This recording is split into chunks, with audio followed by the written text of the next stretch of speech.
Coucou ma Cook Team, comme promis, je vous partage suite au live qu'on a fait cet après-midi des cupcakes au Kinder Bueno. Donc en fait ce que je vous partage, donc c'est les étapes que j'ai faites, mais la quantité, dans le tuto j'ai utilisé que la moitié, parce que comme d'habitude dans les lives j'utilise que la moitié des ingrédients, mais dans la description je vais vous mettre une quantité pour à peu près 12 à 14 cupcakes. D'accord?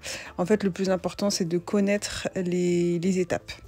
Donc, ce que j'ai commencé par faire, c'est de battre mes œufs avec mon sucre jusqu'à ce que le mélange blanchisse. Et ensuite, je vais venir ajouter donc ma farine, mon cacao et ma levure chimique.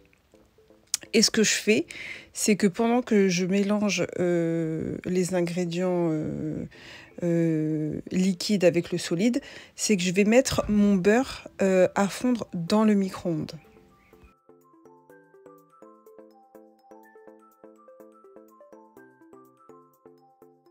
Donc là, je vais venir ajouter mon beurre et je vais mélanger tout doucement pour pas que ça éclabousse partout. Donc le beurre avec l'appareil à cupcake, donc le biscuit du cupcake. Une fois que j'ai bien mélangé, je vais tout simplement mettre ma pâte dans les cavités. Donc là, comme je vous l'ai expliqué tout à l'heure, pour le tuto, j'en ai que 6, mais au total, dans les ingrédients que je vous mets en description, vous en aurez entre 12 et 14 cupcakes.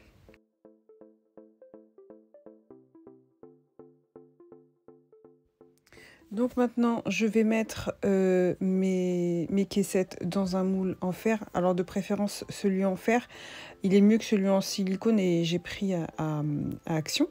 Mes caissettes, je les ai eues dans un magasin de pâtisserie. Et donc je vais mettre ma pâte à peu près à la moitié de mes caissettes, parce que quand ça gonfle, le but c'est que ça dépasse pas la caissette. Il faut vraiment que ça fasse une petite bosse sur le dessus, mais il faut pas que ça fasse non plus un très gros muffin, parce qu'on va rajouter un fourrage plus la ganache, le topping sur le dessus. Donc il faut vraiment que ça soit harmonieux, même à la dégustation, il faut vraiment que tout aille ensemble.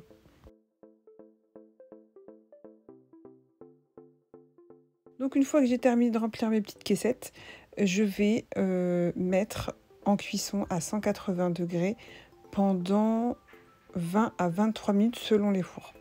Alors une fois que la cuisson elle est terminée, c'est bien de les laisser reposer, de les faire la veille. C'est pour ça qu'on n'est pas dans le même endroit, parce que j'avais fait ma base des cupcakes, je les avais fait en fait plus tôt, parce qu'il faut vraiment que ça refroidisse.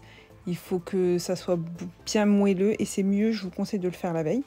Donc là, je suis en train de préparer mes cupcakes, donc pour mettre un fourrage de Nutella à l'intérieur.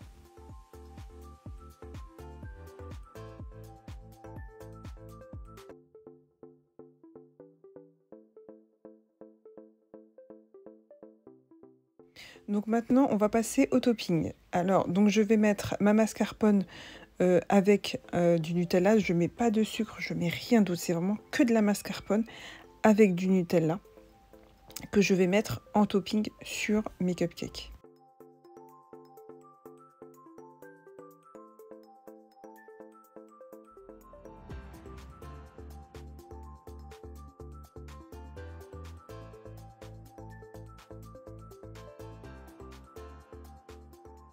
Donc là, une fois que j'ai terminé de mélanger ma mascarpone et mon Nutella, je vais mettre dans une poche à douille munie d'une douille. Moi, j'ai mis une douille cannelée en 18 cm, mais vous pouvez mettre ce que vous voulez. Une douille ronde, vous pouvez mettre la 1M, la 2D, ce que vous voulez. Et je vais décorer tout simplement mes cupcakes. Alors, une chose que j'ai pas pu filmer, c'est ma ganache au chocolat que je mets en décoration sur le dessus. Une fois que j'ai mis le topping, je mets un petit peu de ganache au chocolat, c'est tout simple. Je prends 100 g de chocolat, vous pouvez prendre du chocolat noir ou du chocolat au lait, et vous mettez dans un saladier, vous mettez votre,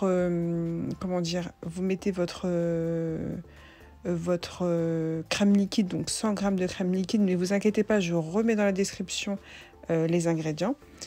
Donc vous faites bouillir, faut vraiment que ça soit à ébullition. Dès que ça a ébullition, vous versez sur votre chocolat et là vous remuez le chocolat jusqu'à ce que tout le chocolat va se dissoudre. Une fois que ça refroidit légèrement, vous pouvez mettre dans une poche à douille et décorer avec. De toute façon, vous allez voir ça dans la suite de la vidéo. Donc là, je suis en train de mettre le topping avec ma douille et après je vais venir décorer avec mon chocolat. Ce que j'ai fait, c'est que j'ai coupé en deux une barre de Kinder Bueno pour décorer. Et vous pouvez très bien, si vous voulez, mettre juste un petit carré ou alors plusieurs Kinder différents. Vraiment, c'est à vous de voir la déco que vous voulez faire. Donc voilà, on arrive au terme de cette vidéo. J'espère vraiment que ça vous plaît. En tout cas, si vous avez des questions, vous pouvez me les laisser en commentaire. Et puis si vous avez aussi des astuces à partager, franchement, n'hésitez pas, c'est avec grand plaisir. Donc voilà, j'espère vraiment que ça vous a plu et je vous dis à bientôt pour une autre vidéo.